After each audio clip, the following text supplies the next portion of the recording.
Ladies and gentlemen, this podcast today is brought to you by our Patreon page. Visit patreon.com/Gear Network. That's Patreon, patreon.com/GERE Network. And look over the memberships to subscribe. For as little as $1 a month, you could receive this podcast and every other podcast from January 1st of 2020 onward, completely commercial-free, as well as advanced releases of every podcast. If you sign up for as little as $3.50 or more, you not only get that tier, but you also get exclusive podcasts, exclusive content, including the brand new GNE podcast, Gear Network exclusive podcast, starring me, John Cimino, of course. So, again, patreon.com/Gear Network, completely commercial-free and exclusive content. Do it right now for as little as $1 a month. The following is a presentation of the Gear Radio Network. Yeah, I was pissed. I hit play on WWE Network, and he literally, as soon as I hit play, he fucking sends that. I'm like, you fucking son of a bitch. Well, it's not in the U.S. Who cares? It's on the network. It's a huge fucking match. And obviously, they thought it was a huge fucking match. So, yeah. And I probably won't even get to watch until like Saturday or something. Probably, if I'm lucky, Saturday. So get this. So we got that to watch. The AEW pay-per-view Saturday. Oh, really? Yup. And then fuck, I'm going to rewatch Elimination Chamber. So it's like, and I got no days off until now and the trip. Today's my fuck are you, Darren Young? Huh? Don't even go there. But we got so much more to go on the wrestling show.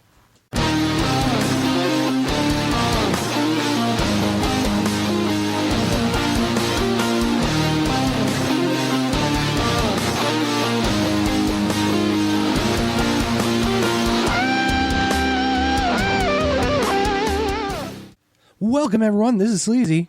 This is the Fat Man. And welcome, everyone, to another wonderful episode. Blue Smock Nancy, they're awesome. They let us use that wonderful song, Unsettling Differences. You can find them on iTunes and Spotify. Holy shit. God damn it, I'm throwing stuff already. We're on Skype. We are on Skype. God damn it.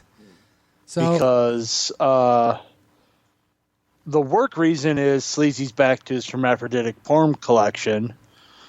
The shoot reason is Fat Man broke a rib. Jesus Christ. Taking back bumps on fucking sidewalks. Driveways. Oh, God. Excuse me. Driveways. I don't think it's any softer. So we're kind of doing this kind of old school style. We got a few shows to review. We got news and rumors.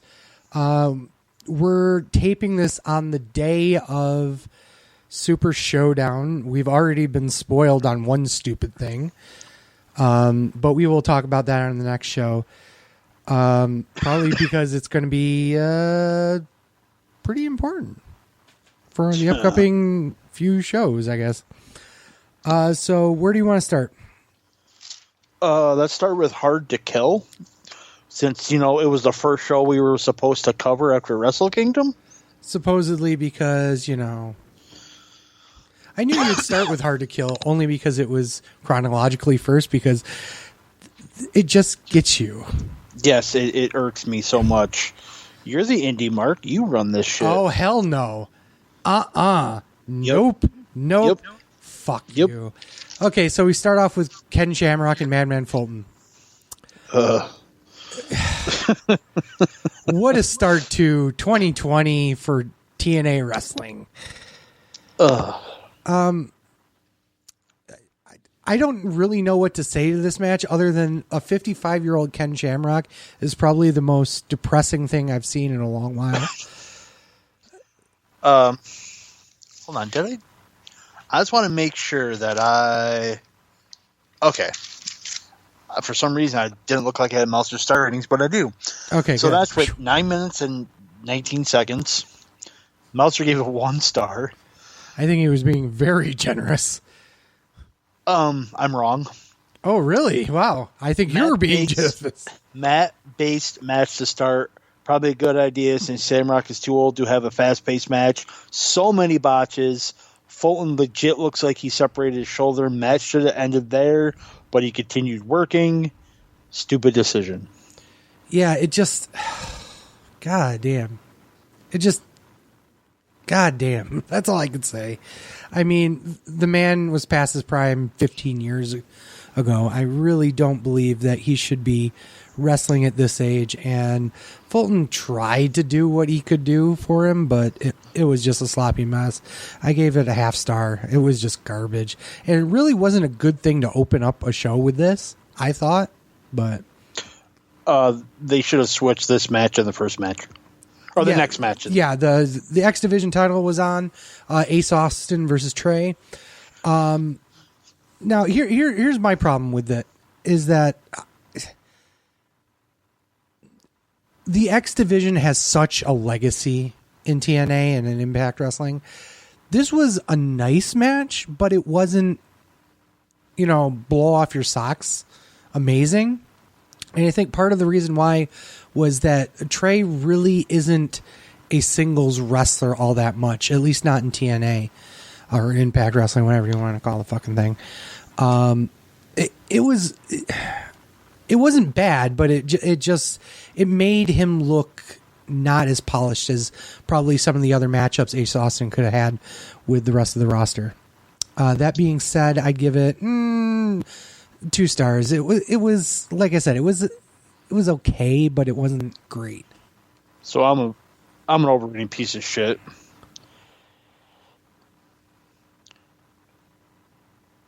How bad? 3.25. Wow. Okay. I went, but here's the thing. I went, ugh. Knee work was good until Trey decided it did not sell it at all.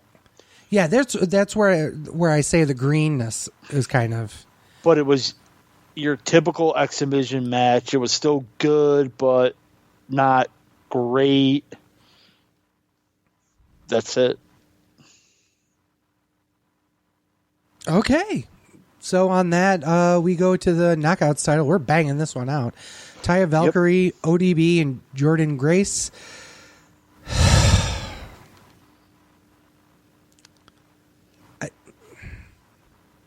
Could we get more of a formulaic triple threat match? My favorite. Oh, I know you love triple threat matches. Oh my God. And this hit every single trope I love. Oh, by the way, you'll probably hear a cat in the background in this episode. Awesome. Yeah, my parents' cat's a pain in the ass. Yes. He's an attention whore. What a whore. I just thought it was just honestly, it was a shitty triple threat match, and it was like slow. There was a lot of sloppy moments. It just didn't seem like it was a cohesive match that they put together, and it just Oh, the match before Meltzer gave 2 3/4, by the way. Oh, wow. Okay. I give this 1 star. I thought it was only a little bit better than the Ken Shamrock match, but not by much. Meltzer gave it a 1.25. I'm an overrating piece of shit again. What the fuck is wrong with you? It was an okay match for a house show. What? Probably would and should have been better if it was a one-on-one match between Grace and Valkyrie, but it was 100%. okay. 100% to the truth there. It felt like ODB was the problem in the match, if that makes any sense. It did. So we go into the double match, I guess you'd say. RVD and Brian Cage. Holy shit.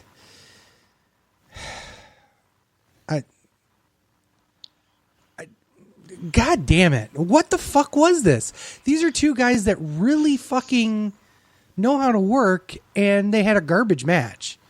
1.5 at best. For Cage and RVD? Yeah. I really didn't like it at all. What'd you give it? 1.5. You're an overrating piece of shit. Okay, good. Okay, so we're at least in the same realm then. Meltzer gave it a star. I gave it a dud. I go, technically it wasn't even a match. I went Truly, it wasn't. Why didn't the bell ring? Question mark. That seems like some stupid shit there. Well, the fact that during the pinfall, the referee stops the match. What the fuck was going on here? Pretty much, yeah. There. No clue. Just complete silence, and that's really this match in a nutshell. We go right into Daga versus RVD. Okay, whatever. It's kind of a throwaway. They could have done this on TV. They could have done this anyplace else but here, I thought. What was the point of doing the second match right off the bat? Other than the fact that you're just putting over the three, the polyamorous relationship or whatever. But whatever. These two matches should not have been as bad as they were, honestly. I gave this one 1 star. Well, you're wrong. Oh, Meltzer gave it a star? Yeah, I gave it another dud. Okay. Wait. They rang the bell for this match that wasn't supposed to be a match, but they didn't ring the bell for the last match that was supposed to be a match. Beyond stupid. After RBD dominated Cage, why would Daga have a competitive match with RBD in a match that wasn't supposed to happen? That's some shitty ass booking. Yeah. Dud. TNA question mark? And then we have like a little bit of a ramp up. Because this is where I think the pay-per-view really started getting somewhere. You had Eddie Edwards and Elgin in a Call Your Shot trophy match. First of all, let's talk about the trophy. What the hell? It's essentially their Money in the Bank. Yeah, but the actual trophy itself. Yeah, it's stupid. Come on. Really? Really? Okay. The match itself, I liked. I'm not a huge fan of the fake tap out, I guess you'd say, if that makes any sense. Him tapping the mat, but like not really submitting, even though that's kind of been the thing about tapping. I don't know. Edwards rolling him up afterwards is just, whatever. But they at least had a competitive match up to that point, and I think I commend them for having a good match in a very strange build up to this. So I give it 3 stars. Meltzer gave it 4. What? I split the difference. 4 stars? Yeah, I gave it 3.5. Really good match, but disappointing. Yeah. I expected so much more for these two. Again, still really good and clearly the best thing on the show so far. But it's Eddie Edwards and Michael Elgin. This should be more than a 3.5 star match. Okay. Yeah. No DQ match. Moose and Rhino. Battle of the Spears. Did I miss something? Yeah. What did I miss? You forgot Moose's last name. Oh. iPhone. Thank you. Mr. iPhone versus Rhino. Thank you. You're welcome. God damn it. I'm like, did I miss a match? Did I write something down wrong here?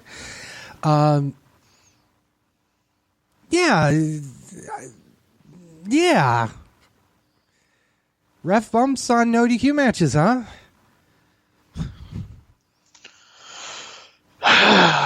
Yeah. It wasn't a terrible match, okay? It was an okay match for a house show, but it was very generic brawly match with a ref bump. Come on, seriously? Really? Yeah, okay. Whatever. That's all I have to say.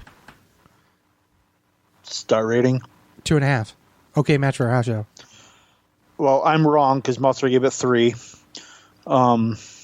Way better match than I expected, but Moose kicking out of a gore through a table, but Rhino kicking out of the normal iPhone spear was pretty shitty. Yeah. It just still a good match. I thought it was 3 stars. It was an okay match. I mean, I also remember that of the two of us, one of us was a huge ECW mark. So to watch this match in comparison to the rest of Rhino's career, at least in ECW, which was 20 years ago. Dude. I know. I'm not saying it's legitimate bias. I'm just saying it's bias. Yeah. And we're not that far off, to be fair. Oh, Jesus. The tag team champions, the North. My God. Okay, so let's talk about how WCW this match is. Oh my goodness. A handicap match for the tag team titles. Well, if you don't know, the reason why it was a handicap match was Rich Swann was injured. Because he's an idiot. He was injured like the Friday before or something. It was like I don't want to say it was a house show. It was like a special match or something. Mm-hmm. I can't remember what it was called or anything, but it was like some Ball at the Brewery or something. Yeah, like that. something crazy. But he ended up legitimately getting hurt. So they ended up doing the handicap match, which made this an obvious finish. But okay, I can't remember why P.D. Williams had said what he said. Oh, it was because of TakeOver Cardiff, I think it was. Huh? Where P.D. Williams got on Twitter after the show and said, "I'm sorry, I never thought a Canadian destroyer would be a transitional move." And well, so is a DDT now. That is also true. The business changes. Yes. Again, don't get me wrong. 15, it was 20 years ago. So it was a funny comment more than anything else. But having, holy shit, Willie Mack do a Canadian destroyer off the top, demolition device or doomsday device style is just fucking ridiculous. That being said, I barely can give it a star. It was obviously a thrown together match. There's nothing you can do about this other than not do the match. And I think honestly, they shouldn't have just done the match or had Paige and Alexander face somebody else completely. So the more I'm thinking about this, the more I think you're an underrating piece of shit as to me being an overrated piece of shit. Maybe so. 3 stars. What? What the fuck is wrong with you? Meltzer gave it 3.25. The North might be the most underrated tag team in the world right now. Oh, absolutely. 100%. They're so good. Willie Mack worked his ass off to make it seem like he was able to win by himself. That's the way that you should be doing this match if you want to book it that way. 3 stars. I don't know what match you were watching, but clearly not the same match you were. Yeah. And I know we're going to get into a fight over this one. You're damn fucking right we are. Tessa Blanchard and Sami Callihan. Let's start with the most ridiculous move in the entire match, I believe. When you are doing apron spots, the point of the apron spot is that you're hitting your opponent on the hardest part of the ring. So when you hit your opponent on the hardest part of the ring, it hurts the most. So why on God's green earth would you do a code breaker on the fucking apron?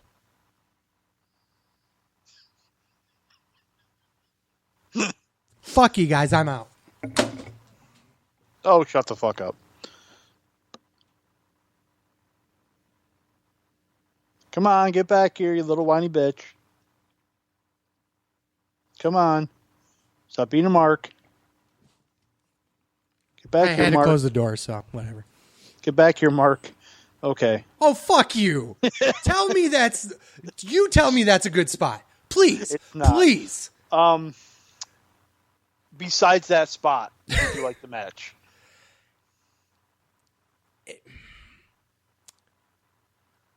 I think once again, and we kind of talked about this a little bit, it was a great historic match, but the quality of the match wasn't there for me. I thought It was a 3-star match. People jumped on top of this, and I'm sure Meltzer and you just came over yourselves. But the reality was it was kind of strangely paced. Within the first 3 or 4 minutes, both people hit finishers. It was... I liked her. Some of the stuff that she pulls is really nice. The suplexes are amazing. Sammy's role in this has been also amazing. But I just don't believe that the quality of the match really held up. And look at the finish. It took what? 2 fucking Canadian destroyers and her DDT to win. Really? We probably have to, to be fair, you have to also, tell the story of the idiot doing herself a huge fucking powerbomb to herself on the fucking apron. But, whatever. Meltzer gave it 4 stars. Yeah. I loved every minute of this. It told a great story and was psychologically perfect. From every blow to the crowd to Callahan kicking out right after 3. Nothing was botched and it fit the story. 5 stars. What the fuck? Okay, if that doesn't prove that you're an overrated piece of shit, I don't know what does. So you're telling me this is a match of the year with an asterisk on it saying it's not your typical 5-star match. Would you consider this a contender for match of the year? Right now, it's my... No, you know what? Now, spoiler, we're going to be talking about TakeOver Portland in with about the 5 minutes. caveat of being it's not the typical 5-star match, I say no. But in this case, I think it's a 5-star match. Just psychologically sound. They didn't botch everything. I liked it better than their anniversary match, which I think I gave like 4.25. They, like I said, psychologically, it was all there. Okay, everything made sense besides the code breaker. Everything they did made sense. And even hitting their finishers early was a way to say, Sammy doing it early means that it gave, I think it made Tessa look better because he saw her more of a threat. So he wanted to get the match over with earlier and to also punish her at the same time. And Tessa did it because she needed to do it because anything she was doing wasn't really working. So I think that just fit perfectly. Okay.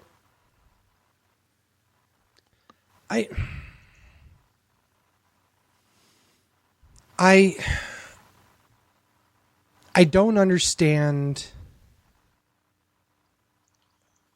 I guess my problem is that if you're going to give it 5 stars, but not say it's a match of the year candidate, is it really a 5-star match? Again, with the asterisk saying it's not your typical 5-star match. It was not a typical 3-star match either. I mean, because if Asuka was in it, you would have given it 5 stars. I would have given it 6 stars, first of all, and 7 if it was in the Tokyo Dome. So fuck you. No, I'm. What I'm trying to dance around is that I understand what you're saying. That it doesn't deserve the 5-star rating if I don't think it's one of the match of your candidates. I understand that. But like I said, it's not your typical 5-star match. To win, I gave it 5 stars only because if everything gelled, everything fit perfectly within the story. You could have these NXT matches, which are absolutely phenomenal wrestling matches, and obviously they're going to fit the story because NXT's awesome at storytelling. But some of those matches aren't 5 stars. I guess I'm trying to kind of deal with the bit of the elephant in the room here, is that this was an intergender match. If this was okay, so you're saying that since it's a first female winning the world title, and she had in my opinion, a great performance, I'm just boosting up to giving it 5 stars. I think you're discounting match of the year candidate because it's as of right now, it probably is a match of the year candidate. It's not my match of the year. Well, I mean, to be fair, there's at least one pay-per-view that has another candidate on it. At least one, in my opinion. That we're going to cover today? Yes. Oh, you're going to be disappointed in me. Oh, yeah, I know. You're whatever. You just shot out a 5-star match on a TNA pay-per-view. It didn't feature AJ Styles, so I mean, whatever. I want to say that this match does prove that intergender matches work. Yeah, Travis.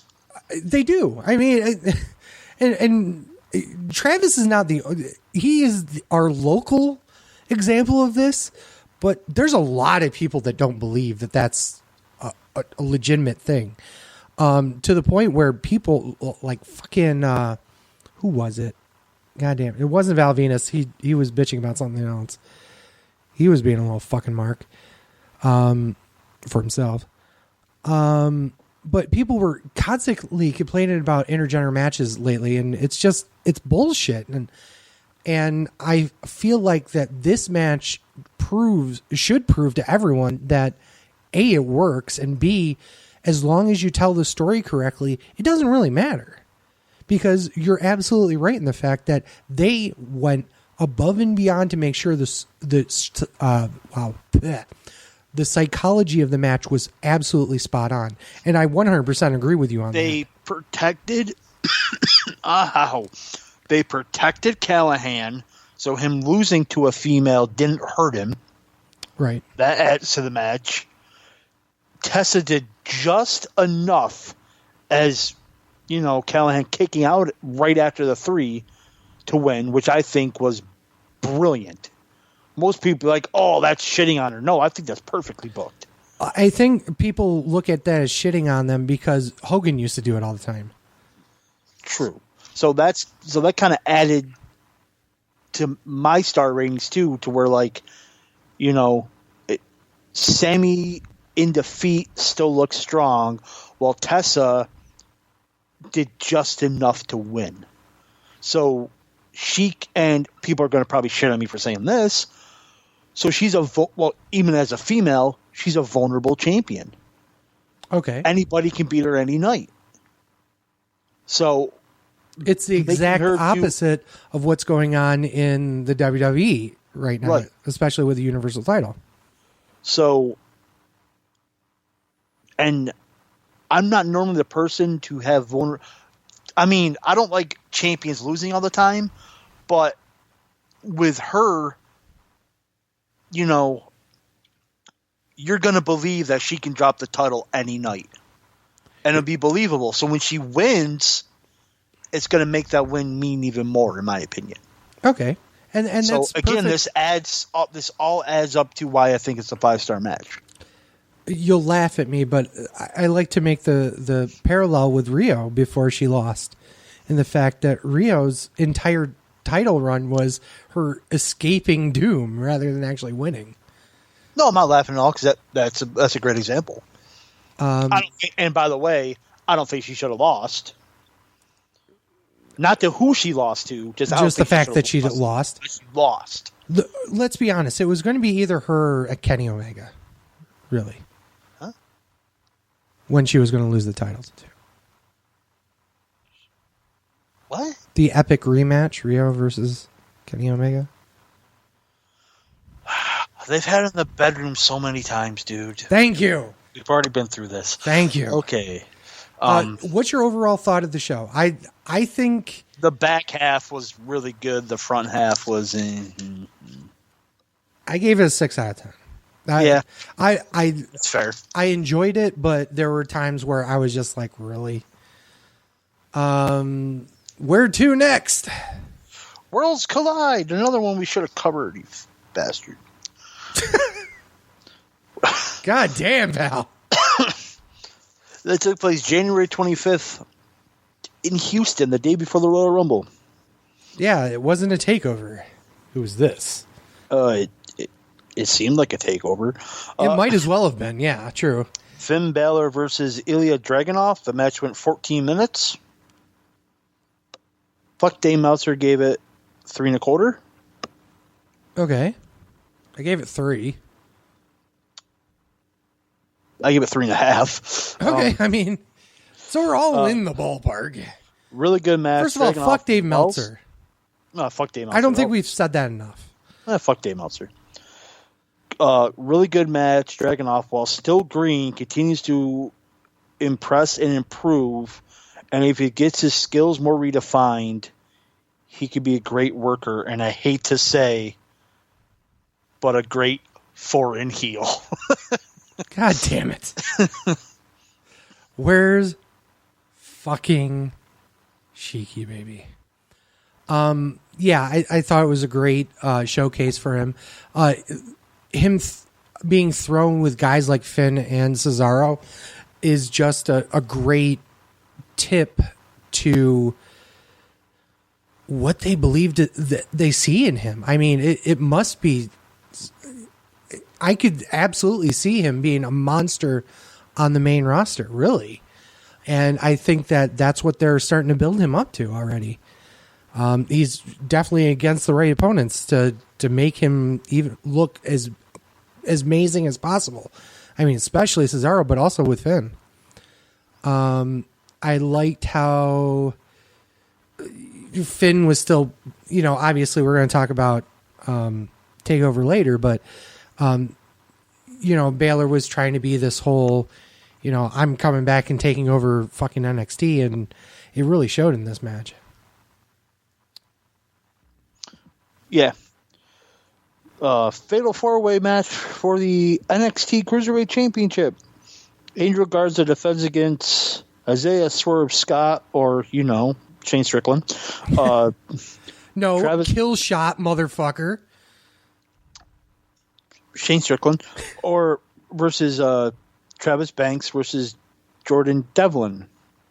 Match with 12 minutes and 5 seconds. Fuck, Dave Meltzer gave it 3.5. Really? Yep. I thought it was 4 stars. I really liked this match. You same rating piece of shit. Oh, well, fuck you. It was surprising to have Jordan win. Agreed. I mean, of the 4 people, I really thought they were going to keep it on Angel, honestly. Agreed. I can't really, go through the match other than the fact that, holy shit, for 12 minutes they packed so much stuff into this. Everybody was flying everywhere. Every wrestler had time to shine. Yeah. But I think Travis Banks was the star of the match. Devlin winning was a bit of a surprise, but I think putting on an NXT UK member was the right call. Okay. I agree with that. Second match in a row that was great, and a non-winner looked better in defeat. Okay, yeah. That's a very fair point. I think the person that looked the worst, honestly, was Shane Strickland. I agree. And that's a very strange dismissal because he still looked great, but he just didn't look as great as the other 3 members in the match. But like I said, it was a great match to me. What can you say? Right. DIY versus Mustache Mountain. Match went 22 minutes and 55 seconds. Fuck, Dave Meltzer gave it 4 stars. Uh-oh. Same rating, piece of shit? Yeah. Or you're wrong? I'm wrong. No surprise, ... Fantastic match. Mustache Mountain may also be super underrated.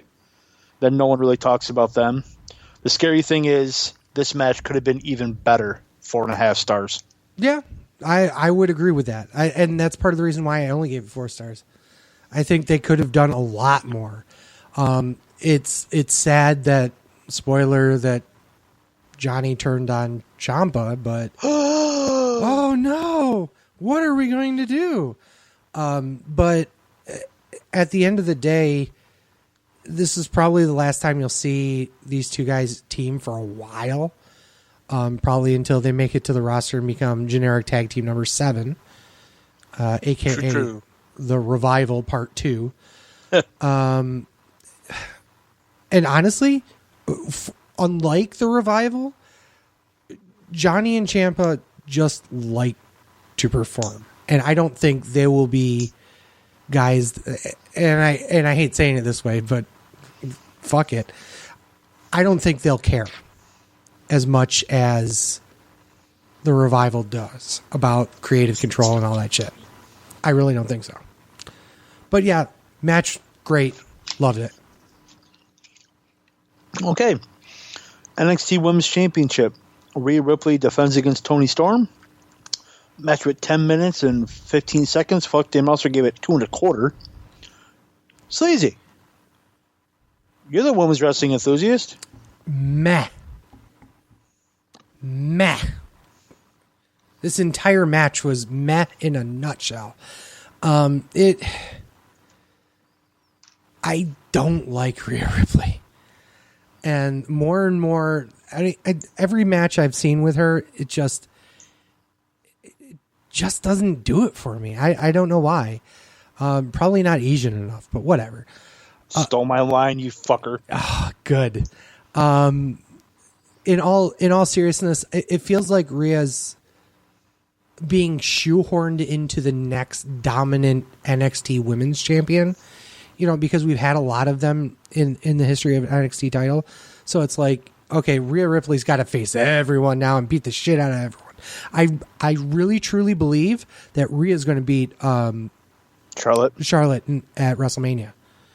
And I think seeing who she's beaten so far just kind of proves that. And this is one of those matches where Toni Storm was a very legendary, NXT UK champion. She was the first one. She was the one that was holding that side of the brand down.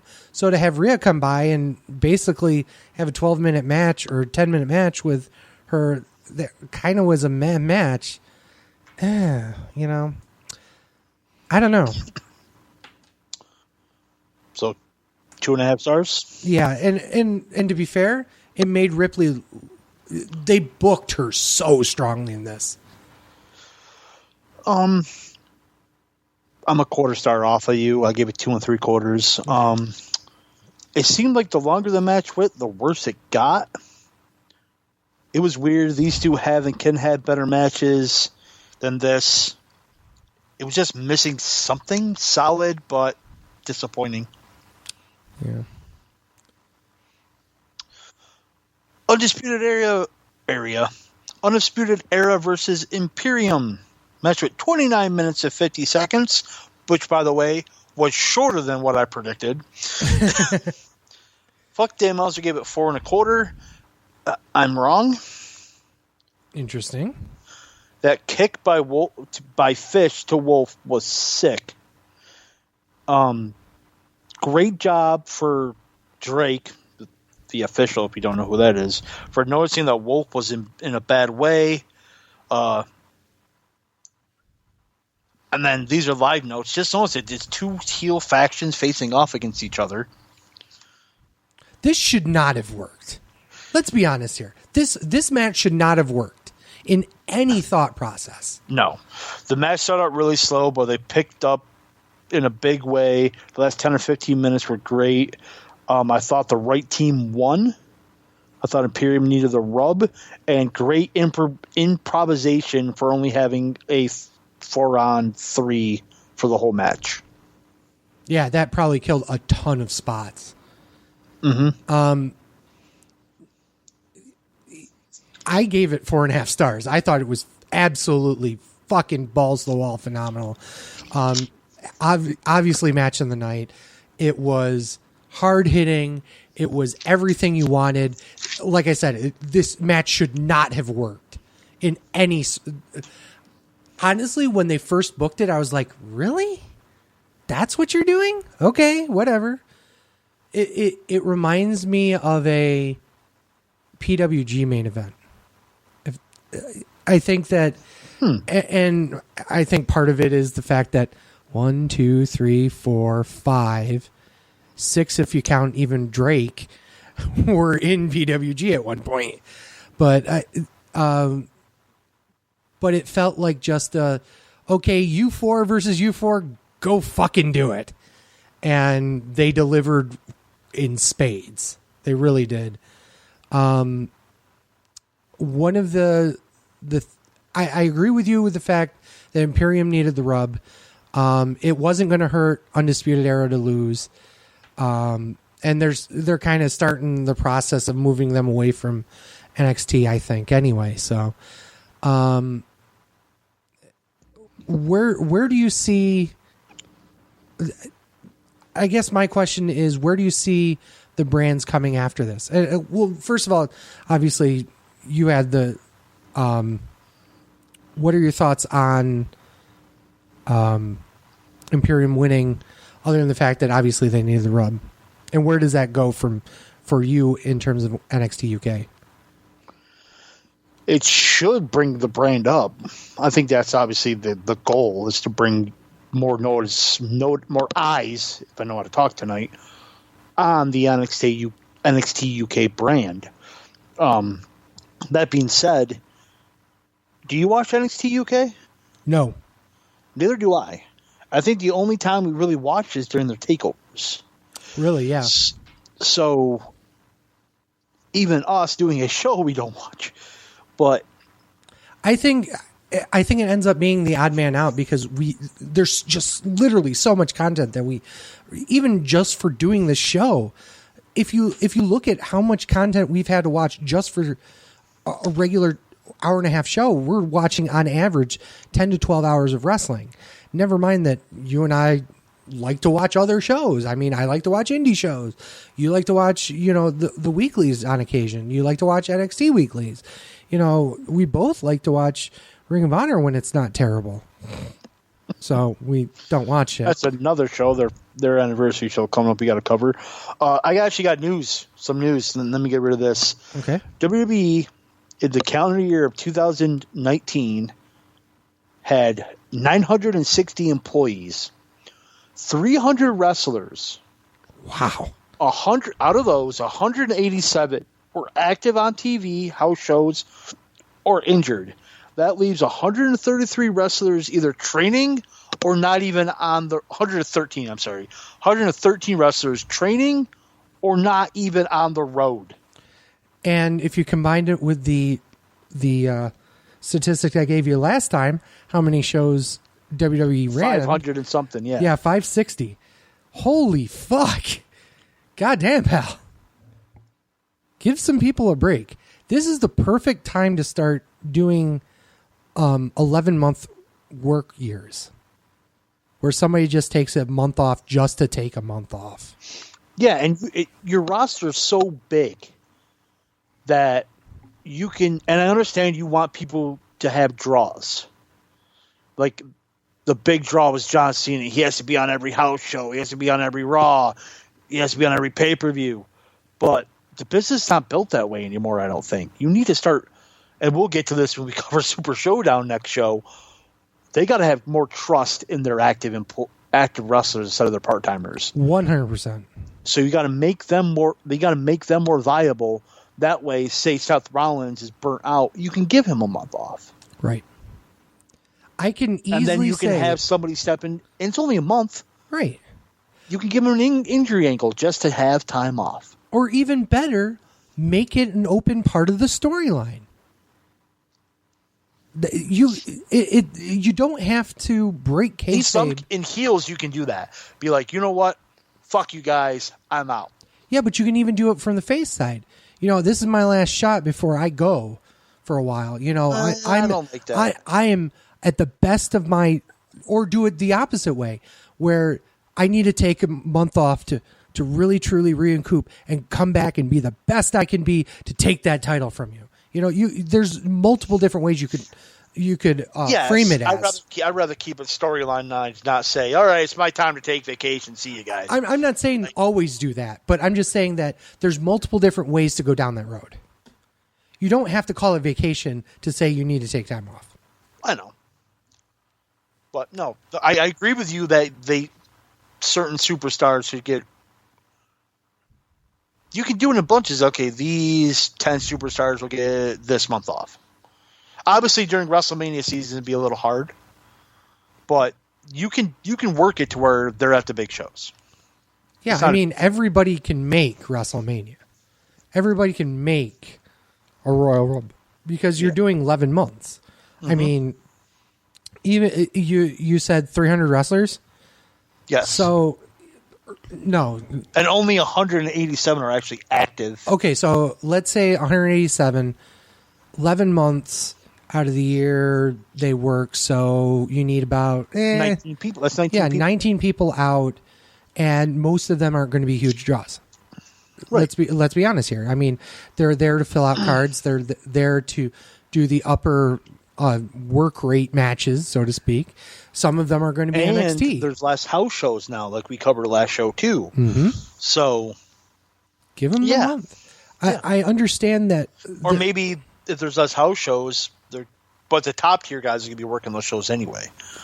Here's the problem: is the house show losing out on house show revenue impacts the lower guys more. Oh yeah. That's what I'm saying. To draw house shows, you're going to need those bigger names. That's true. That's what I'm saying. Right. I think lower tier guys are going to be less likely to take time off because they're afraid that they're going to lose their house show revenue. And I get that, but maybe now it's time because people are afraid of AEW going boogity, boogity, boogity. I'm going to get that wrestler. You know, that maybe you could work that into contracts now. Yeah. Maybe. Okay. NXT TakeOver Portland. Let's do it.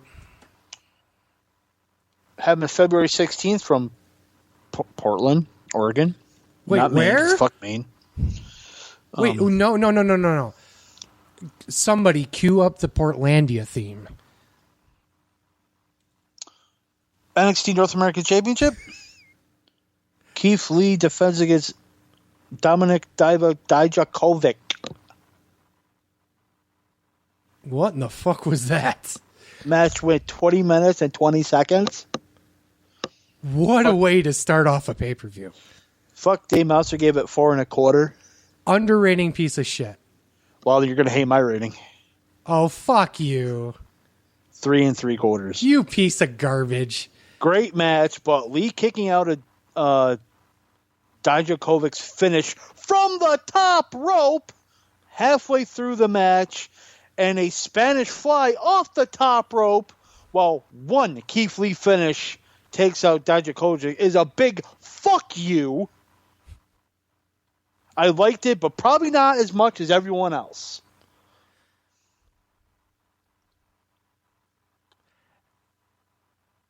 At least he didn't do a code breaker on the hardest part of the ring. I'd rather have that.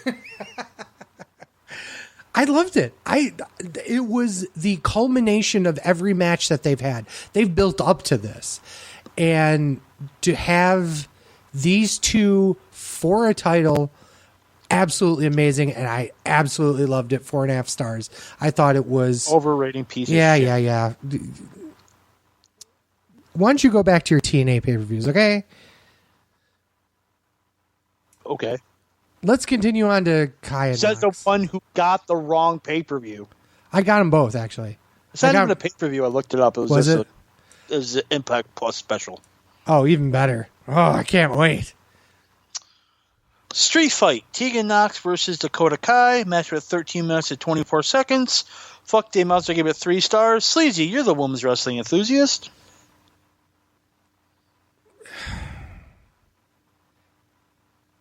Oh, God. I'm going to get so much shit for this. 2 stars. Fuck you. Yeah, I hated it. Fuck you. And it was the better of the 2 women's matches. Spoiler. Yes, it was. I didn't like it. It was stupid. The finish was dumb. I don't know. You see that bump? Yeah, it was a stupid bump. She's just too small to go through a table. She's Sasha Banks. That may also be true.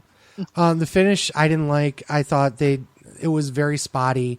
It's a street fight. Well, that's my point. Is that it was, you could have thrown any spotty. You're bitching about a spot match. Yeah, but it was the same spots that every other.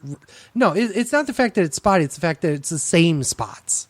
Okay. Every single street fight is the same fucking street fight, and they had the same fucking street fight, except the finish was bad.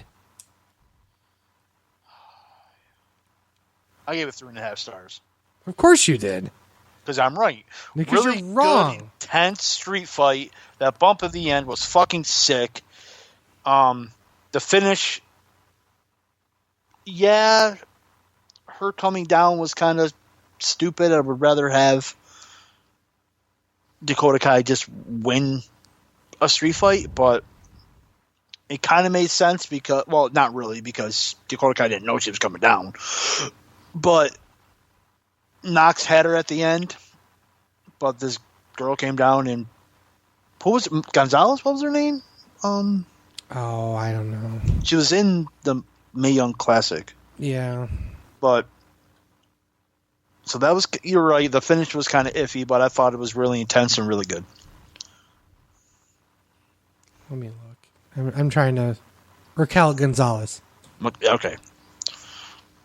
That's right. So, yeah, you're wrong as always. Who was closer to Meltzer's star ratings? The minute was closer. Yeah, who was closer? I was closer. Of course you were, because you're an overrating piece of shit. You're an underrating piece of shit. Oh, fuck. Johnny Gargano versus Finn Balor. 27 minutes and 22 seconds. Of pure joy. Fuck Dave Monster gave it 4.5. Well, I'm wrong. The match was shit. What, 4.25? 4.5 stars. Okay. Let's start with the finish of Finn Balor basically teabagging Johnny Gargano with his legitimate dick. What a way to assert dominance. I mean, it's Balor versus Gargano. It was awesome. Best match Balor's had in years, and Gargano continues to be continues his amazing run with awesome matches at takeovers. Who looked at this match and said, that's not going to be good? Idiots. I mean, even idiots were like, oh, that sounds not too bad. Even Balor anti-marks really liked it. Come on. This was a no-brainer. Come on. The only other no-brainer on the card was the main event in terms of how good it was going to be.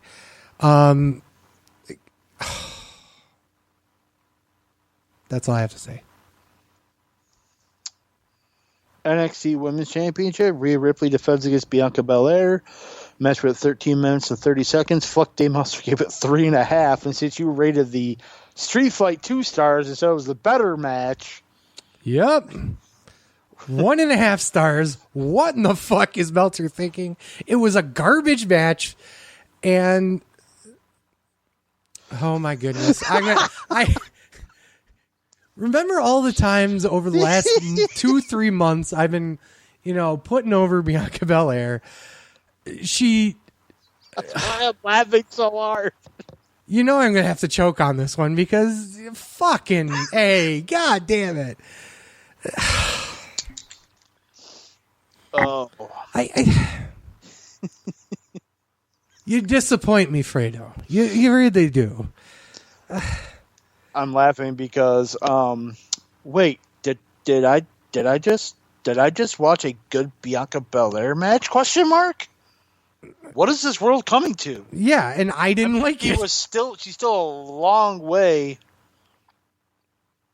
away from being good, but I think Ripley did her best to make her look good. And honestly, I think my bias is heavily against Rhea Ripley again.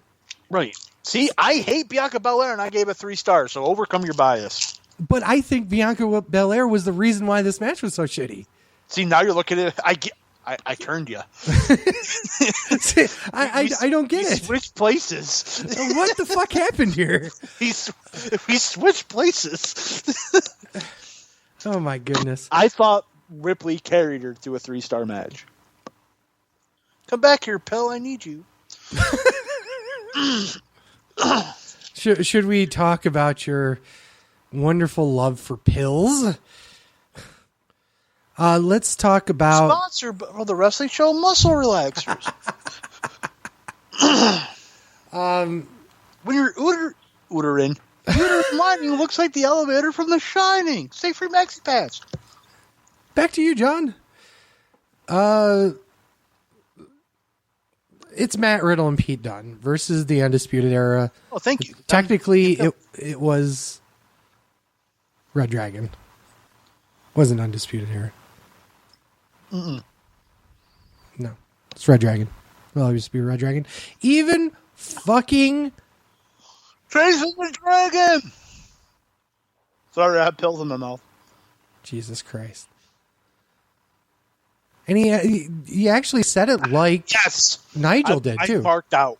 I mean, yes, of course. I marked out. It's like he called it that. And then he's like, I was like, oh, chasing. I'm like, he called it Chasing the Dragon. Thank God. Expect to That's cease and 16 desist. minutes and 58 seconds. Fuck, Damon. I also gave it 4 3/4.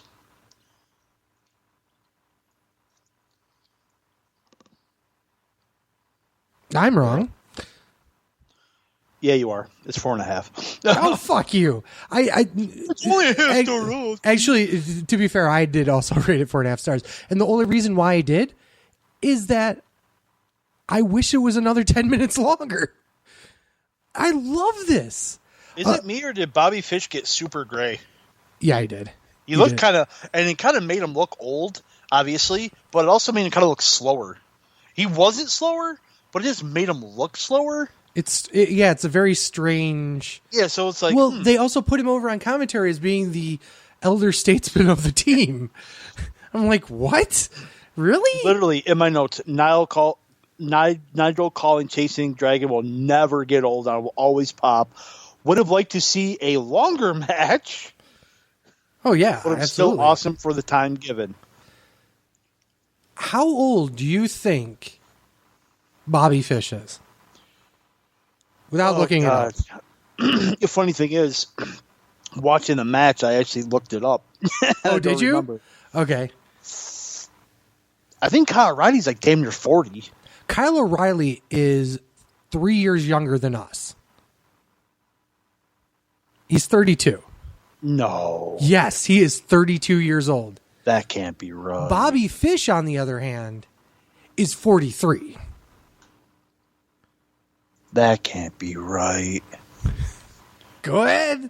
Look it up. I thought Kyle O'Reilly was damn near 40. Nope. He was born a month and a half before my sister.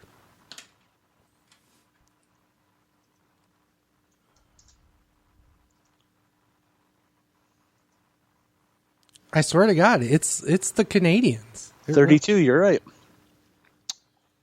Oh, you know who it was that surprised me? Never mind. I don't know how I'm getting these two confused because one's male, one's female. What? Shayna Baszler is almost 40. Yeah. She turns 40 in August. That's why I was like, that's why. I don't know how I confused the two, but yeah. Remember how it used to be where your career was over in professional wrestling once you hit 30, you became a legend no matter what? Like mid-30s, yeah. Yeah.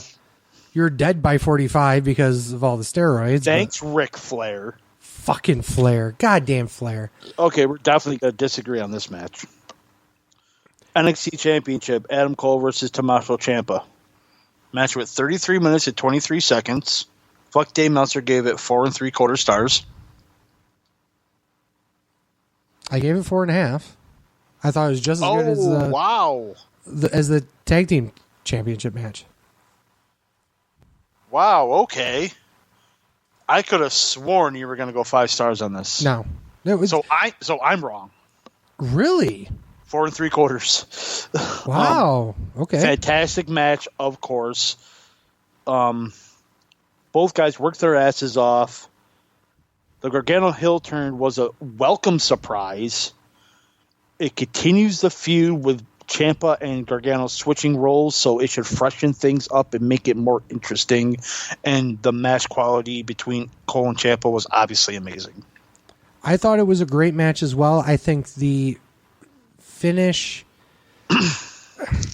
I like the shock, but I didn't like it in the context of the match that they were having. I agree, and that's why I didn't give it 5 stars. Yeah, and that's why I gave it 4.5. So, I mean, I think we're correct in the right reason. But I thought it was a great match, too. And No. Match is shit, 4.5 stars. match is shit, garbage. What the fuck are you praising it for? 4.5 stars. Could have been 5.5 stars, but it wasn't in the Tokyo Dome. True. Overall thoughts on the show? Great. It was an NXT show. Duh. Obviously. Like, it was absolutely fantastic. I thought this was... Everyone kept saying that it was the best NXT ever. Okay, so... I don't agree with that right off the bat. We were both out with our... Well, your wife might... Well, I did this last show, too. Your wife, my girlfriend. But we went to lunch, and we went back to your apartment. First of all, let me back up here. Since when did we become those couples things hanging out shit gimmick? Have we gotten old? We've gotten old. What the fuck happened? Anyway, so we went back, and you said, "Have you watched TakeOver?" And I said, "No," because we went the day. It was the day after TakeOver, right? And you said, "I didn't either, but I heard it was better than New York." And I said, "Well, New York was the best show I ever saw, so I doubt it." I would. And then you messaged me going. You said something about it, about being awesome, before I watched it, and I was like, "Well, thanks for hyping it up for me." And it turned out to be an amazing show. It's just not as good as New York. And you said it was probably top 3. I would say top 3 in my opinion. I think it would be New York and oh shit, Respect. I would say I think TakeOver New York was still number 1. I would say I would put Respect after that, and then this show after that. That's how it would look. Okay, you're number 4. Okay, you're gonna get more buzzing because I need my tablet for news and rumors. Oh boy! So for people who don't realize this, Fat Man has a tablet and it buzzes when he gets near his mic. Actually, it's not too bad. I just need it. I got 2 screenshots. I'm going to do those right away. Okay. And then I can turn my tablet off. Let's do...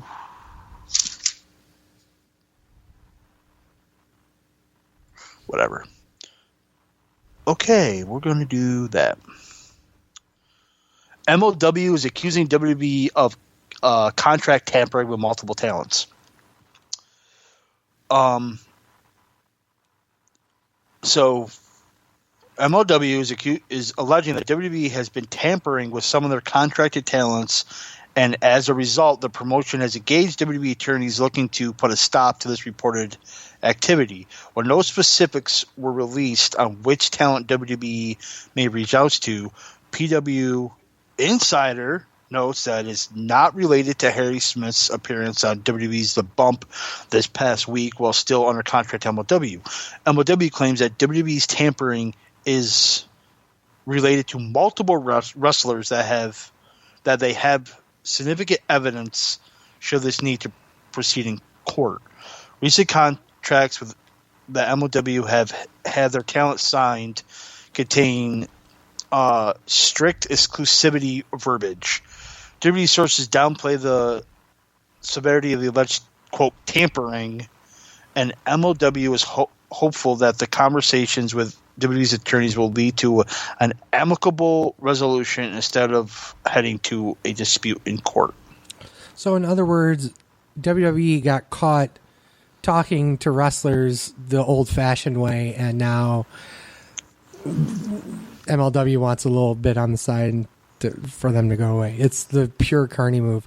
This thing, that's been happening. But per Carney move on MLW's part? Oh, yeah, absolutely. Because it's been happening.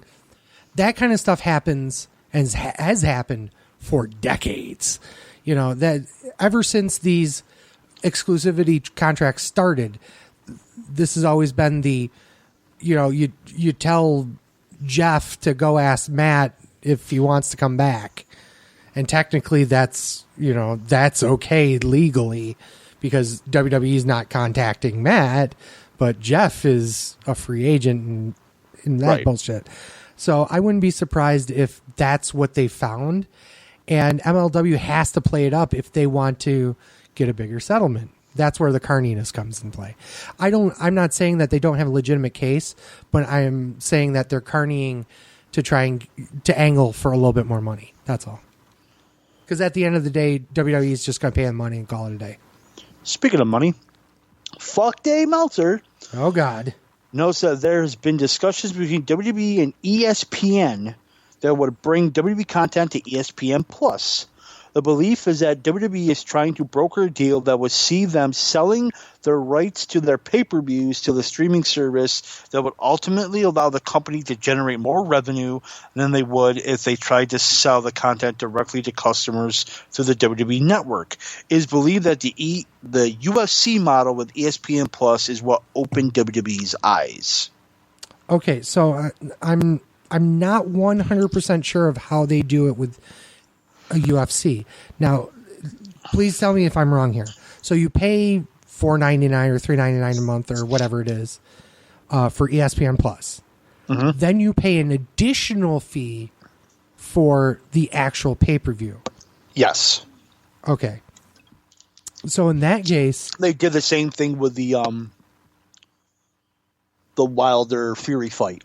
You can buy it through ESPN Plus. Like, I'm an ESPN Plus member, but if I wanted to watch the pay-per-view, I had to actually go on the ESPN app or go on the ESPN app, go to ESPN Plus, and actually buy the pay-per-view. Dude, that just sounds like pay-per-view, but with more steps. But I can stream it through the ESPN app. It's just easier access. So essentially... Well, no, it's not. It's more money, too. Yes. No, I'm saying it's easier access instead of saying...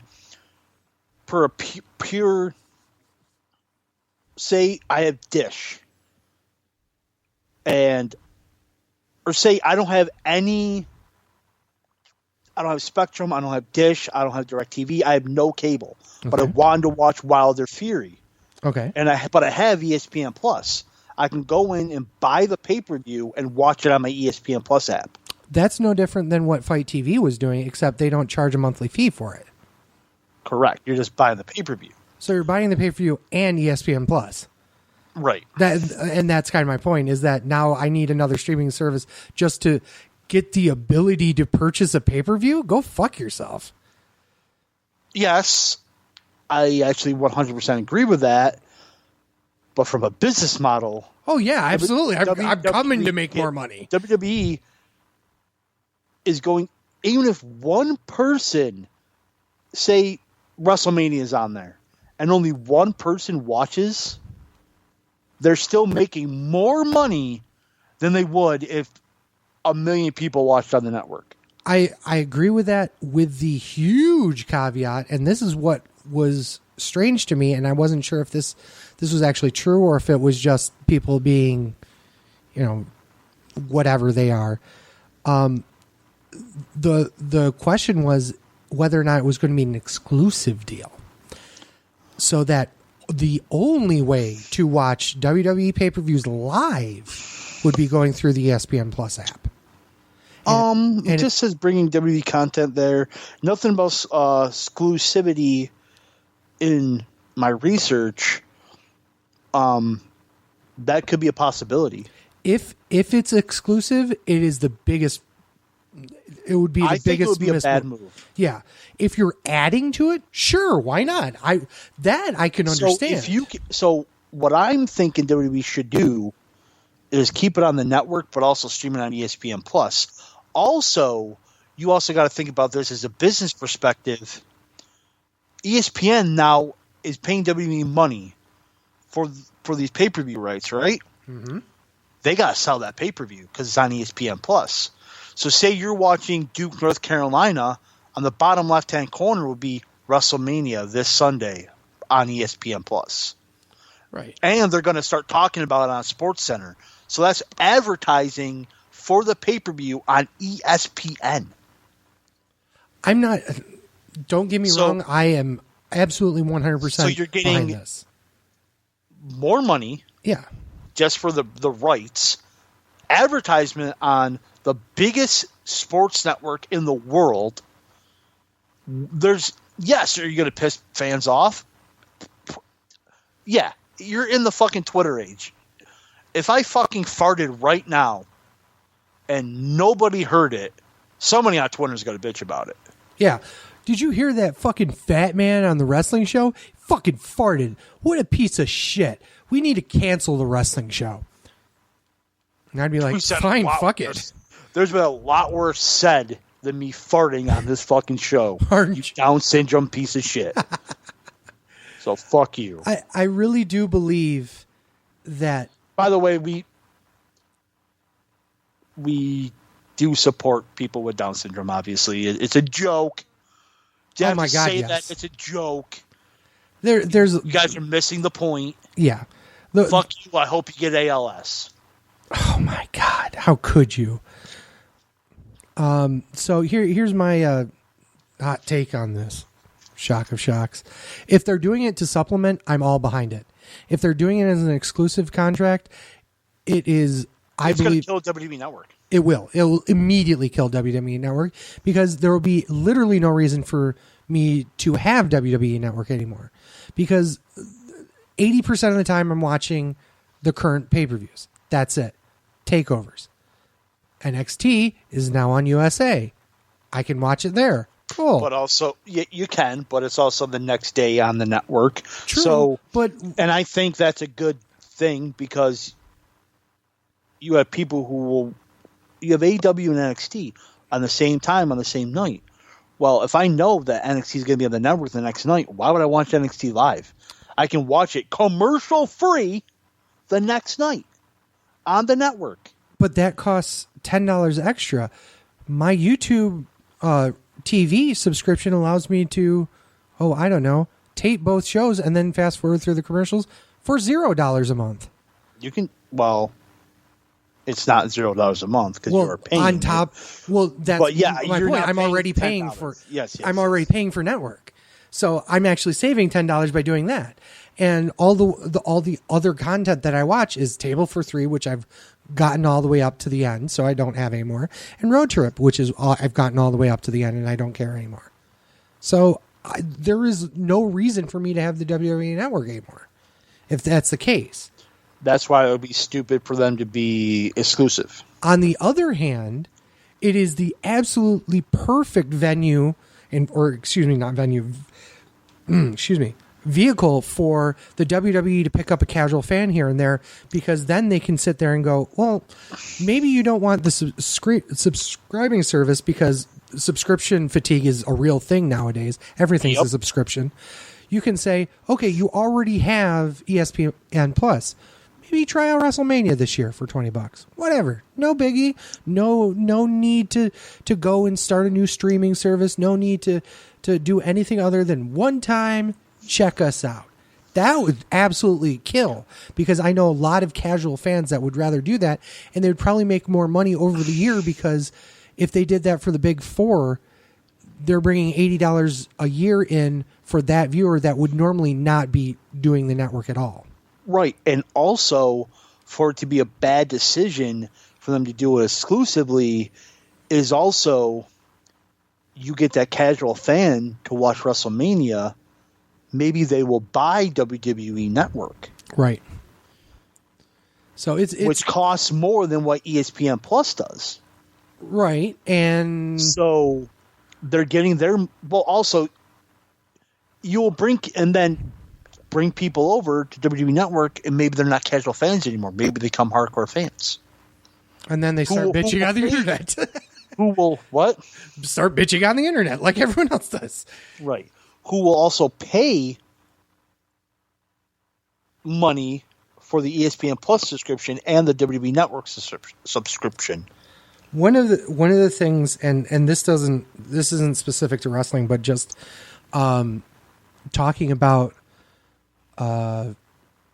businesses in general, is one of the biggest problems that we have right now is that from a shareholder expectation is that if you're not making more profit than you did last quarter, then you're failing as a business. You can't be just a flatline business anymore. And it's causing a lot of issues in our economy in general. And I don't know when this become the wrestling show / economics with Sleazy and the Fat Man, but whatever. But my personal opinion is that they have enough revenue set aside with just their 2 TV deals that they can do pretty much whatever they want. They can experiment however they want. Exactly. But at the same time, you don't piss off your fans. Well, they've been pissing off fans for the last decade. Yeah, so but that ain't fucking nothing new. And they do gotta stop that, by the way. They have to today, for what we got spoiled. They're continuing to piss off fans. Oh yeah, but creatively they got to change. But if ESPN is willing to give them money, another say $200 million for pay-per-view rights, they're making more on the rights alone than what the pay-per-views were making all year. Maybe double that. So for them to truly guarantee themselves, so 1.5 at 10 a month. So that's 15 a month times 12.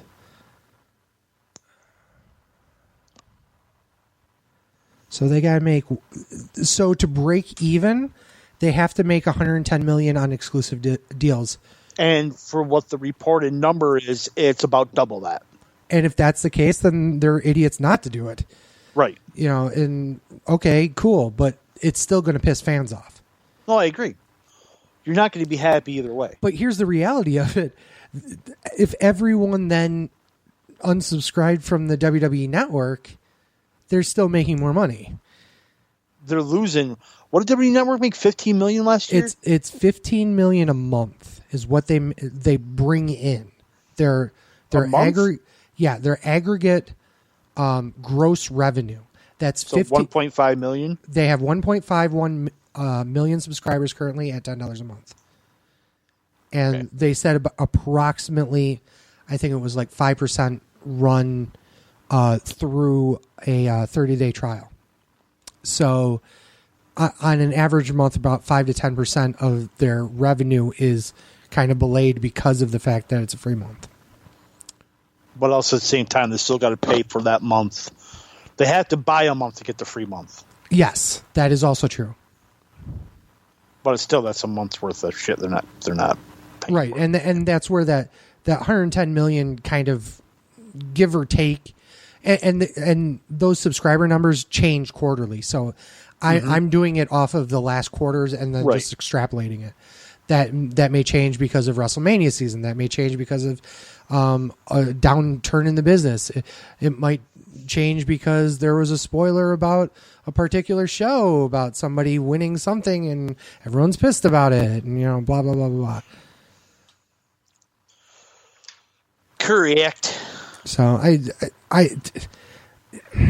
I will be unhappy if they do end up doing an exclusive deal, because once again, it's just more fucking money for the end user. I get that you need to make more money because of the stockholders, but in the grand scheme of things, entertainment budgets are usually the first ones that get cut. And that's where you start seeing streaming service go bing, bing, bing, bing, bing. Once you had 6 streaming services, now you have 2, and WWE Network, honestly, would be the first one to cut because it's very niche in terms of what you're doing. Mm-hmm. Reportedly, WrestleMania is going to have 14 matches. Wow. 6 of them are rumored to be women's matches. 6 of them? 6. So you have the 3 women's title matches, the Battle Royal, and 2 more. Okay. Yeah, I don't know. Okay, I'm going to butcher this name, but she's Asian and you're going to love it. Saree? Saree? Saree? Saree? Signs with WWE. She's a female Asian wrestler. Yep. You're jerking off right now? Yep. Speculation that the 2022 SummerSlam will be held in London at Wembley Stadium because that would be the 30th anniversary of the SummerSlam that was in London. So that'll be 2021? 2022. 2022. Okay. Cool. Lance Archer is officially signed with AEW. That was not a surprise. Nope. Okay, so we talked about this last show about Brett DiBiase. More to that. Apparently, he funneled $2.1 million of that tax money that he embezzled into his father's nonprofit Heart of David ministry. Wonderful. Over the span of the last 3 years. Nice. 5 stars. So he really is the $1 million man. Ha ha ha ha. I love it. Ow.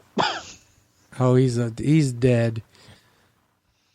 PJ Black has officially re-signed with ROH. PJ, really? Mm-hmm. I thought he was still injured. To be injured, he could still sign a new contract. Yeah, but I mean, he's been out of Ring of Honor so long, I thought he was permanently injured. The amount of people that will want to go to AEW will shock you. Oh my God, please. Shelton Benjamin re-signs with WWE. Oh my goodness. Just talked about that. Speaking of that, though, the Revival had done more trademarks. They trademarked Top Guys, Say Yeah, and No Flips, Just Fists. That's pretty cool, but not that they're not ready to walk out of WWE. Jesus Christ. That's fucking stupid. I'm not going to be talking about that. I don't know why I wrote it down. Oh, Tito Ortiz was at the Performance Center for a couple of days. I guess that's just to see how he liked wrestling. I don't know. Okay. Sweet. Awesome analysis. Samoa Joe. I mean, so what? I hate to say it that way, but it's the truth. So fucking what? Samoa Joe suffered a concussion from filming a TV commercial. Okay. And then he was out of action from another concussion, so he had 2 concussions in a short period of time. So he's out indefinitely. But then he gets suspended 30 days for violating the drug policy. Yeah, because when I think Samoa Joe, I think steroids. Steroids, yeah. I mean, I'm not even the 50th person to make that joke, even in the last week. WWE has blocked wrestlers from coming on Vicky Guerrero's podcast after her AEW appearance. Yeah, I heard about that, and fucking, who is it? Superstar Billy Graham had a little fucking shit about it. Yeah, Superstar Billy Graham. You know, bitches and complains about Vince McMahon all the time. You know, the Vince McMahon that made you famous, gave you a run. Yeah. Paid for your liver transplant. But Vince McMahon's a piece of shit. No, why not? Yeah, whatever. Just saying. So, it's couple a rumor fucking matches. work. Everything's a work. Couple rumored matches for WrestleMania, which sound pretty good. Bryanson versus Sheamus. Okay. I'm in. Rollins versus Owens. Yeah, that's been kind of floated out there. Speaking of WrestleMania, Apparently, it's not sold out yet. Because it is, because this is what I love about Meltzer. So AEW sells out in record time, but they're all fucking scalpers and fucking bots. WrestleMania, he says, isn't sold out yet, but scalpers are selling nosebleed seats for lower than face value. So if the scalpers are selling them, didn't the scalpers buy them? Yes. Therefore, it's sold out? Well, it doesn't necessarily mean they're sold out, because there could be other seats open. Like, just because the scalpers bought $75 seats to try and sell them and now can't, okay, that's true, doesn't necessarily mean... I mean, to be fair, I've heard a bunch of people talk about buying tickets still for WrestleMania and couldn't find anything less than $75-$80. So, I mean, it's not like there's a lot of... seats left? Yeah, there's not a ton of seats left right now. It's probably nosebleed facing the sun. Yeah. That's probably what it is.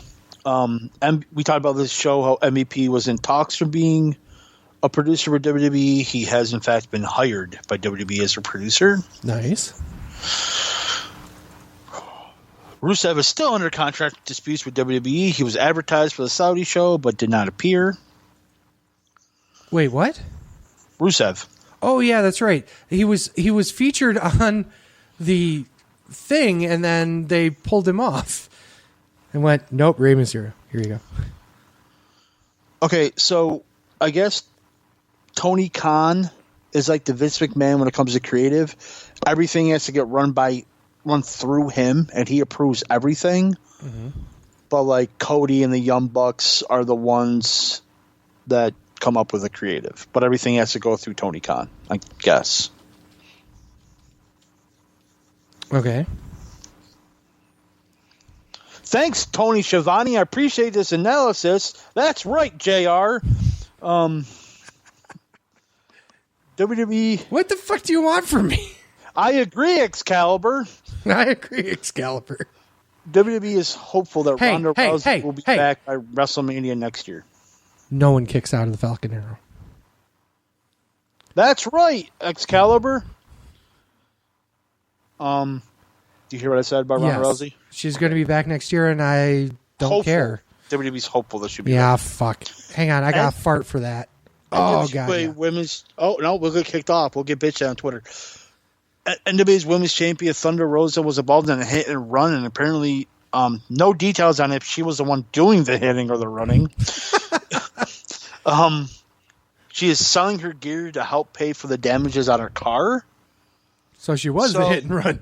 So she was the one who did the hit and run, because then means the insurance will cover it if she was. So yeah, I guess that makes sense. Yeah. Hey, we joke, but in all seriousness, that sucks. On a separate note, we had one of our local wrestlers.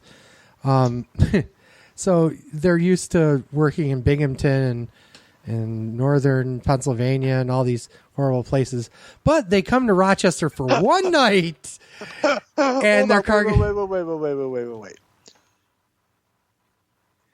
Yeah. Where's Excite based out of again? Binghamton. You're just like, you used to work at Binghamton and all these horrible places. Hey, I'm a fucking heel, motherfucker. By the way, Binghamton is a shithole. It is a shithole. Okay, a legit shithole. Okay, and these guys work. They go through the school in Binghamton, so they live in Binghamton and do all this stuff. They come to Rochester for one fucking night, and the guys fucking get his car broken into, and he loses all of his gear.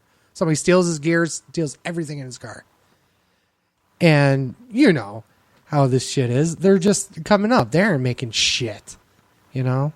They barely can, find bookings more than a hot dog and water, you know? Next ESW show, hey, that guy wore my gear that got stolen. Yeah, really. So. Remember how we talked a couple of shows ago about that Nira Conte walking out of NXT? Yes. Well, she's back. Well, that was hard. That's what she said. I set you right up for it, too. Kathy Kelly left WWE. Her last show was actually the TakeOver event. That's sad. Remember how I said last show that Sami Zayn was healthy but didn't have anything creative? Yes. Apparently, he's still bothered by shoulder issues. That's why he hasn't been working. Jesus fucking Christ. You know, get your fucking story straight, you guys.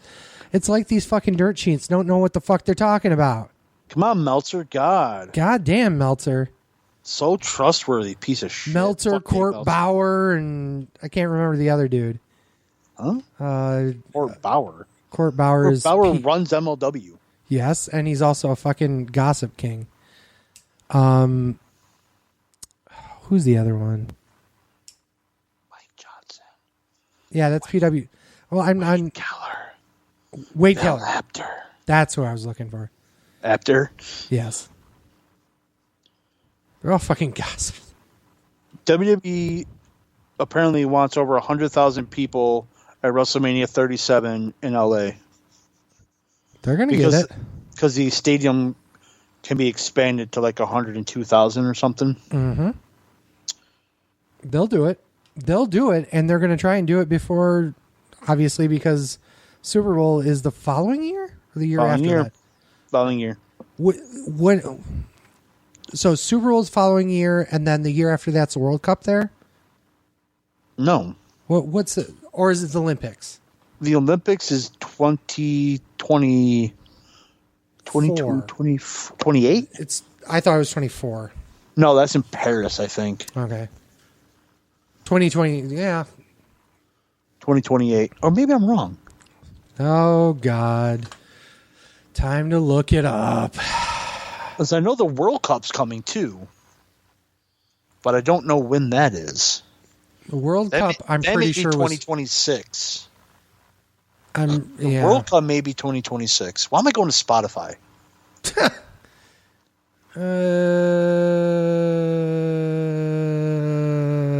God damn it. Ceremonies, commercial. Said it wrong. Goddamn, pal. Goddamn, pal. Wait, what? Modern Games. Summer Olympic Games. 2028 is Is it? Olympic Games. Okay. And Yep, LA 2028. Where's it in 2032? You don't know yet. I think the U.S. was the only country to bid on 2026 will be 2026 FIFA World Cup is a joint venture between the United States, Canada, and Mexico. Okay.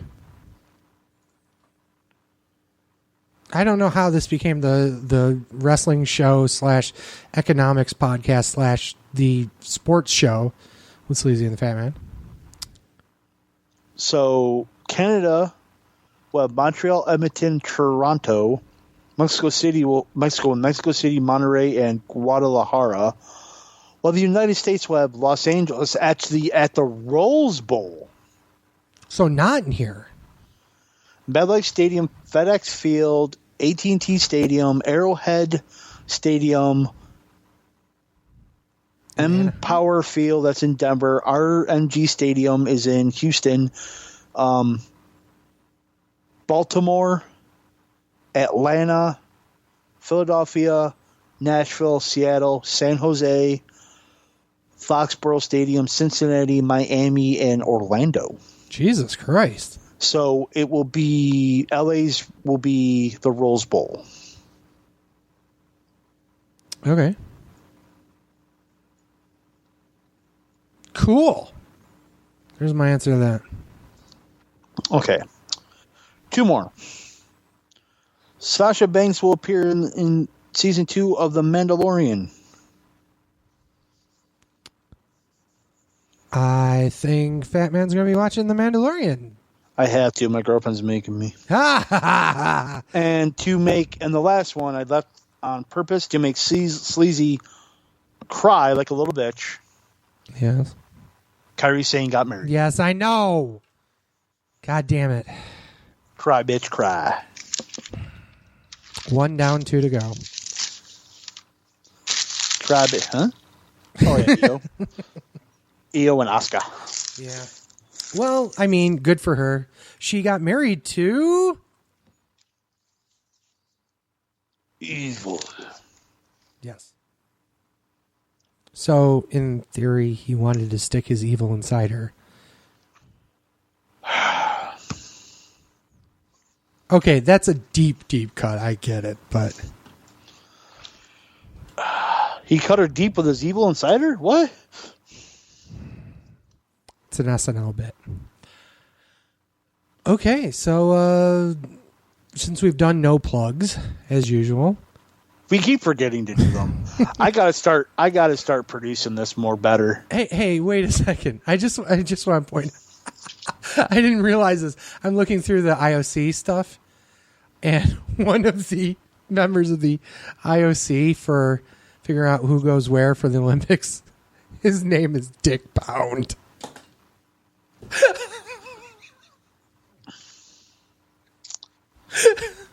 Come on. How Dick old are you? Pound? Come on. Yes, I am 35 years old. I had to think for a second there. I am 35. This many. Let me take my shoes off. Let me count. I don't have enough fingers and toes and dick. I wonder why. Oh, I just thought of something, but I'll leave that for another night.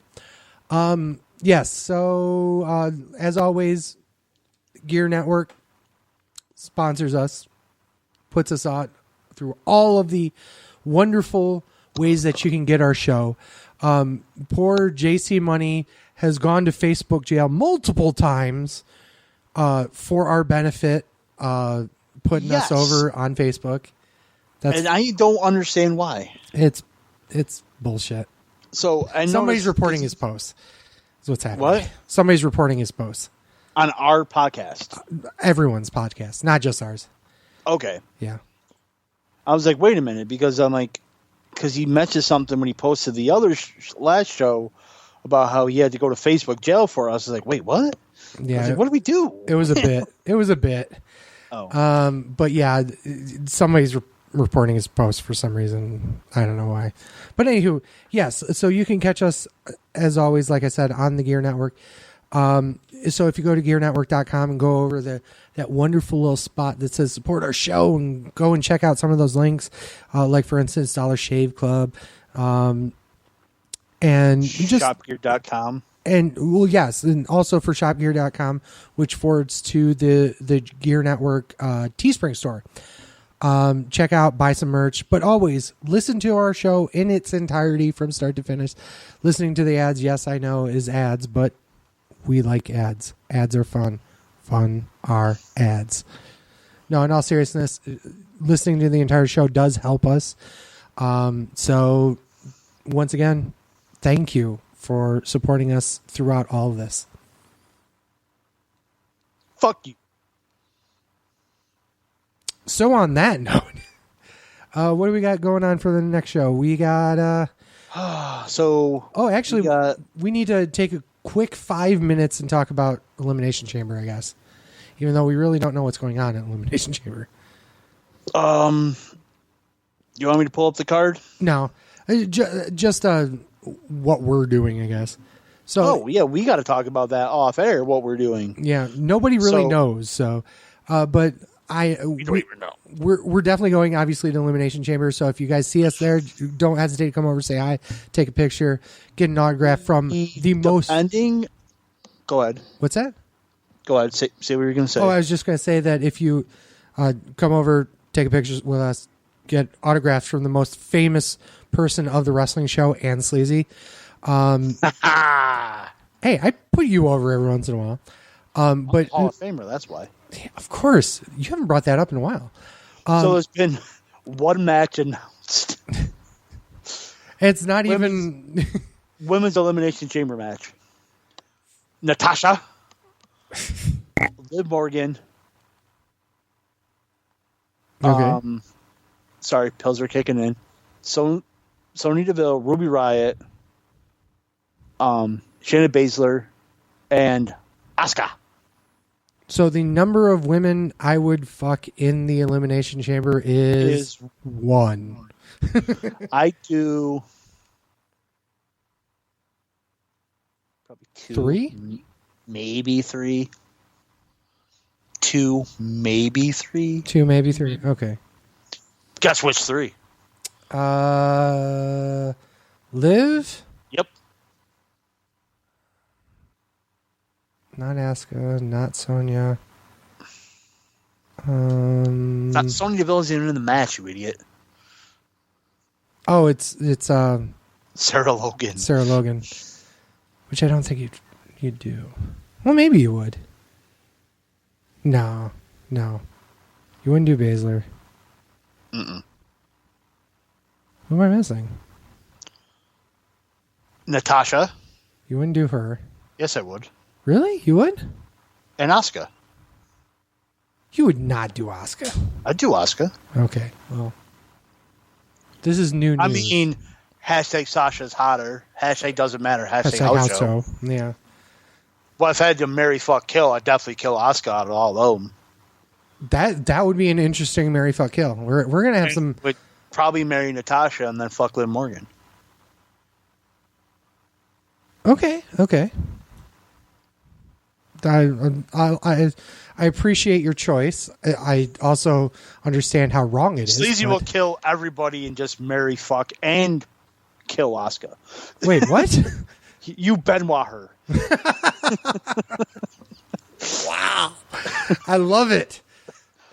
When can we start That's the that? only match. So, depending on whether we may or may not do a Facebook Live show, depending on weather. I did check it. It's supposed to be about 50 degrees that day. But also depends on what time we get there. Because we don't also know what true. we're doing during that day. Yep. So if we don't, we'll just shoot stuff out on the Facebook page. You know, we're always out there. We're doing all sorts of stuff over the weekend too. We're going to have the definitive challenge, the previous winner for both of us, Pat's, versus a new challenger, but we're not going to tell who. We'll talk about that on the next show. Oh yeah, that's right. Yep. Wait, are we doing that? Wait, so we're gonna eat cheese? Wait, so we're doing that like for lunch? Possibly, I don't know. Because we're gonna have to. Because I don't know about you.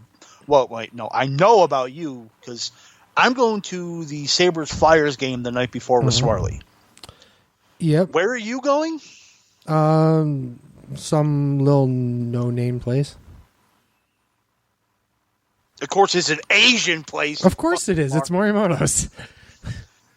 So he's going to spend $100, $200 on food while I'm going to, eat stale nachos. Yeah, but you're spending $160 on tickets. No, I'm not. How much is it? I'm not spending $160 on tickets. Oh, true, but... I'm spending $65 on tickets. Okay, so $130 between the two of you. Plus $25 worth of nachos. No. You say no very tentatively. I don't know how much. I was going to say, but I've been to that arena only once. And I never ate there. So I don't know how much the food's going to be. And that time was what? 11 years ago? Yeah, it was, oh God. Was it Extreme Rules? Night of Champions. Night of Champions, that's what it was. It was one of the ones that I didn't go to. No, it was me, Swarley, and Russ. Yeah. So we still got to figure out what we're going to do. I know we're going to Parks, motherfucker. Parks? Casino. I thought it was River or something. No, that's the one south. It's like right near the hotel. It's like right on the Delaware River. That one is, but it's on the other side. Huh? I literally just looked it up today. Are you talking about Delaware Park? No, I'm talking about the casino. It's on Delaware Avenue. It's like in South Philly. Different casino I was talking about. That's not the one we're going to? No. Parks Casino. Why would we go there? Because it actually has a decent poker room. That one has a poker room too. No, you don't understand. It's a garbage poker room. Okay, we're going to talk about this off air. Remember, all I have to say is Falls View, okay? I didn't read any rakes on there. They don't like to advertise rakes. You have to talk to the people that actually play there.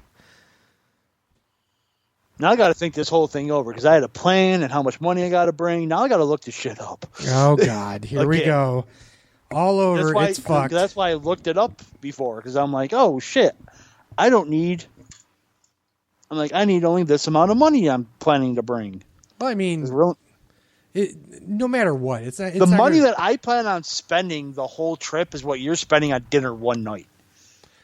Okay, yeah, yeah. I'm bringing more than that, but that's how much I plan on spending. Okay, fair point. I mean, the point.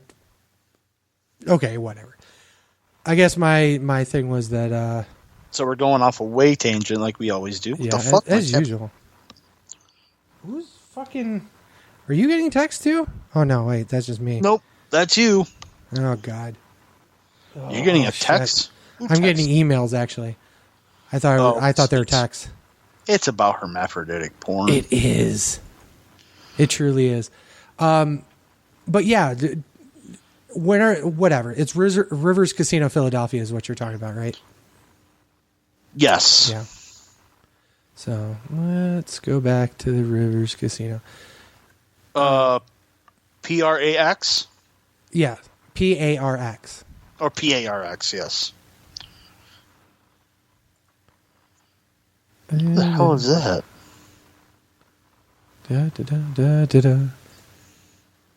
Rivers Casino, Philadelphia. Actually, they're pretty hopping right now. Website. Live play. What do they got running? They got a 3-6 limit game, so maybe we should do that. Granted, it's Thursday night, 9:48. The Rivers Casino. They got 3-6 limit. I looked and they got 1-2 no limit. Right. Well, I'm literally looking at their current tables right as we speak. Oh, okay. They have a 3-6 limit game running right now, and they have 3 games that are decently enough that I would play them. Like there's 13 1-2 no limit games. There's even 4 tables of 1-3 no limit. Shit. God damn. The reason why I say Parks is that as a general rule they spread better lower stakes games and their rake is significantly cheaper. But they have a 2-2 pot limit Omaha. Yeah, that's going to play high. It's going to play real high. It's the same. Literally, I don't know about the rakes, but they have the same tables as They do not. They absolutely. The no limit 1-2. Oh, they don't have a 1-3. Yeah, they do. They have one. Oh. No. River doesn't have 1-3. Yeah, they do. There's 4 tables open in 1-3 right now. Huh. Oh, see, I'm just looking at what tables they have that run all the time. Oh, yeah. Well, I don't know about that. This is. I'm looking at their live. Parts. So we might as well talk what we're talking about here. I'm on Bravo Poker Live. It's a website / app that you can look at exactly what type of games are running at a particular casino at any one time. Like I can literally book a table or book a seat at a table through Bravo. Because I'm at the Parks website, No Limit Texas Hold'em. God damn it! Stop being fucking stupid. It keeps going by. They have a 1-2, a 1-3, a 2-5, a 10-10, and a 10-25. With a 10-25 is $3,000 is the minimum buy-in. Yep. That's actually pretty short for 10. Yeah, it is actually. I was planning on doing the 1-2, just buying in for about 80. Yeah, that was what my plan was going to be. One bullet and hope. Because it's a $60 minimum. I was planning on doing 60, or I could just do 60. You might as well do 60. You do 60, and then you cry when some idiot donks you on a 2-outer. Of course, because you know what it's just like fucking Harrah's. Well, you're playing no limit. That's a big difference. Wasn't Harris no limit? No, it was 2-4 limit. Remember? Bingo poker? No fold'em, hold'em? Oh, yeah, that's right.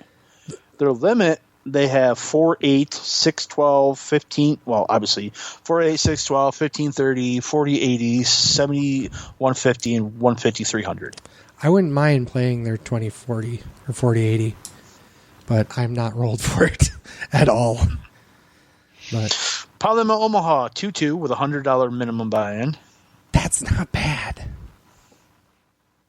That's Parks, right? Yes. So I was thinking, because the They way got that you 2 full told tables me- of that running. Let me do this. Let me add this. The problem is, and here's the reality of it, is Parks is, depending on how much traffic there is, it's 20 to 30 minutes away from both the venue and our hotel. So, And see, the Rivers, which is what I looked up, because I just thought that was what we're going to do. Because I just put Philadelphia hotels, and that's the first thing that popped up. I'm not against Rivers, but I will say this: I want to check on a Saturday night to see what kind of tables they're running. That's it. Well, you can do it this Tomorrow Saturday. night, yeah. So, or not tomorrow night, Saturday night. We're taping on a Thursday. Typical cash games offer 1-2 no limit, 1-3 no limit, 2-5 no limit, 2-5-10 no limit. Yeah, it's like a triple blind. Oh, Yeah, and they have the same buy-ins essentially. That's why I'm like, huh. I'm not against that. And again, it's literally. Hold on, let me see where this is. Yeah, it's literally like right near the Delaware River on the Pennsylvania side. So we're essentially crossing it's 1001 North Delaware Ave.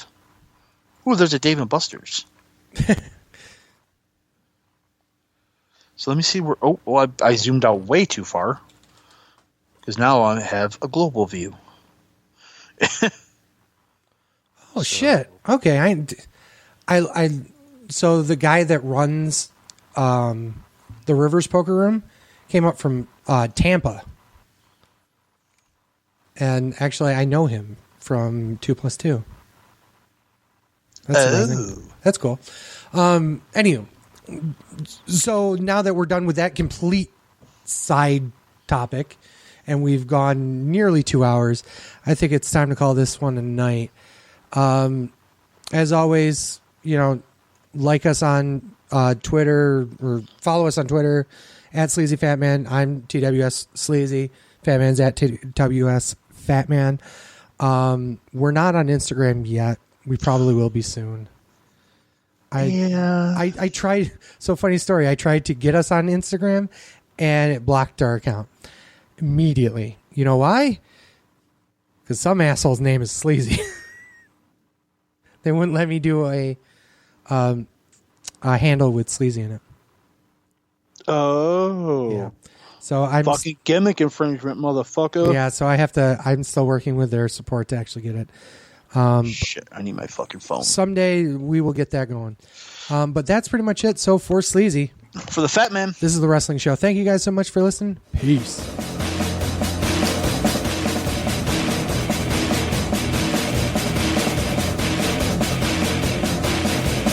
I'm the truth that you seem to run from. I'm an army of one. I'm a clip in your gun. I'm the pain of the game. The bloodshed in your name. When there's nothing to gain, I'm the world gone sad.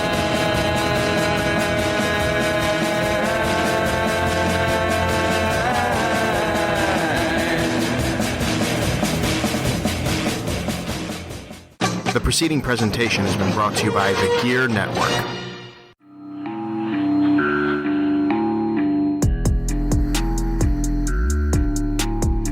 Hey everybody, how's it going? It's Ryan Wolf Hey, Mr. Perez. from the Better Live Than Dead podcast. You can catch the Better Live Than Dead podcast on the Gear Radio Network, BetterLiveThanDead.com, and wherever you get your podcasts. That's right. With that being said, hey, we talk about sports, we talk about music, we talk about entertainment. I make things really awkward sometimes. That sounds about right. Uh-huh. With that being said, though, as you always know, we are Better Live Than Dead. You're not. We'll catch you sometime very soon.